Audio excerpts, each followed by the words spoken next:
तर रात्रीच्या जेवणामध्ये मी पालक बिर्याणी बनवलेली होती. तुमच्याही जर घरात लहान मुले असतील आणि पालक खात नसतील तर हे एकदा नक्की ट्राय करा, आवडीने पालक खातील.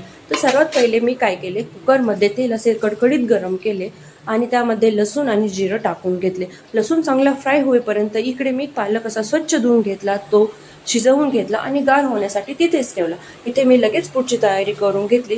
त्यासाठी मी इथे दावतचा राईस यूज केला आहे. तुमच्याकडे जो कुठला अवेलेबल असेल तो तुम्ही यूज करू शकता. आणि तांदूळ असा 2-3 पाण्याने स्वच्छ धुवून घेतला आणि तो भिजत घातला.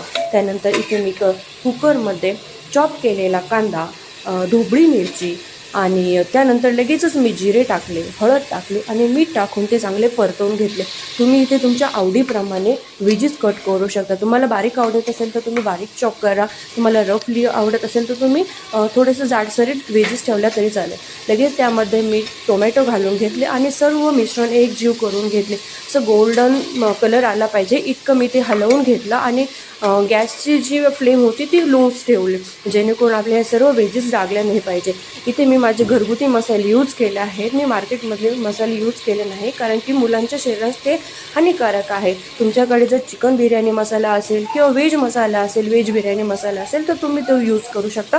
आणखीनच चव छान लागेल. इथे मी लगेचच धना पावडर ॲड करून घेतली आणि मस्त अशा व्हेजीस मी त्यामध्ये व्हेजीसमध्ये टाकून घेतला. लगेच मी जो शिजवलेला पालक आहे तो मिक्सरच्या जारमध्ये अशी पेस्ट करून घेतली आणि त्या व्हेजीसमध्ये त्या पालकाच्या पेस्टला मी घालून घेतलं. आणि बघा, पालकाचा जो हिरवा कलर होता तो असा ब्राउनिश झाला पाहिजे आणि ब्राऊन कलर होईपर्यंत त्याला असं एकदम छान असं हलवत राहायचं आहे, जेणेकरून ते डागलं नाही पाहिजे. याची तुम्ही खूप काळजी घ्या. त्यामध्ये तुम्ही जो काही भिजवलेला तांदूळ आहे तो ॲड करा. ॲड केल्यानंतर तुम्ही इथे गरम पाणी यूज करा. मी इथे गार पाणी यूज केलेलं आहे. तुम्ही इथे गरम पाणीही यूज करू शकता. तुमच्याकडे जर पनीर अवेलेबल असेल तर तुम्ही पनीर ॲड करा. तुमच्याकडे जर बटाटे अवेलेबल असेल तर तुम्ही बटाटे ॲड करा. तुमच्याकडे मटर अवेलेबल असेल तर तुम्ही मटर ॲड करा. आणखीनच चव छान लागेल आणि मुलांपासून मोठ्यांपर्यंत आवडीने हा राईस खातील, याची मी 100% गॅरंटी देते. लगेचच मी इथे गावठी तुपाची धार टाकून घेतली आहे आणि वरून मस्त अशी कोथिंबीर घातलेली आहे, जेणेकरून कोथिंबीरीने वास पण छान येईल आणि त्याची चव आणखीनच वाढेल.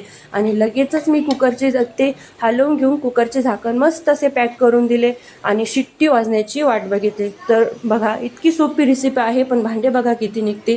तर बघा, लगेचच इथं कुकरची शिट्टी होईपर्यंत मी पुढचे कामाला लागले आणि ह्या सर्व पसारा आटवायच्या मागे लागले. तर कुकरची शिट्टी झाली. बघा, लगेचच हे हॉकिंगचं कुकर आहे, माझ्या लग्नात माझ्या भावाने मला दिले. तर लगेचच ही शिट्टी होतं आणि खरं तर त्याची क्वालिटी पण खूप छान आहे. पाणी कमी हो जास्त अजिबात तुमचा काही जो पदार्थ असेल तो कधीच जागत नाही. अगदी तुम्ही चिकनही त्यामध्ये केला तर तुमचा चिकनही कधी डागणार नाही आणि त्याच्या प्रमाणात ते पाणी ॲब्सॉर्ब करून घेतं, पाणी रिलीज करून घेतं. तर बघा इथे कशा प्रकारे हा राईस झालेला आहे. असा मोकळा भरभरीत राईस झालेला आहे आणि चवीलाही खूप छान झाला होता. कलर बघा, टेक्स्चर बघा, अगदी अगदी अगदी खूपच छान असा राईस झाला आहे. सगळ्यांनी खूप आवडीने खाल्ला, चाटून पुसून खाल्ला. एक शीतही मात्र त्या तांदळाचा उरलेला नाही, एक शीतही मात्र ह्या पालक बिर्याणीचा उरला नाही, पालक राईसचा उरलेला नाही. आणि इथे मी डिश तयार केली होती जी माझ्या 2.5 वर्षाच्या 2.25 वर्षाच्या मुलासाठी. बघा, त्यांनीही खूप आवडीने खाल्ला, पण मी काही ते शूट केलं नाही. तर बघू शकता तुम्ही इथे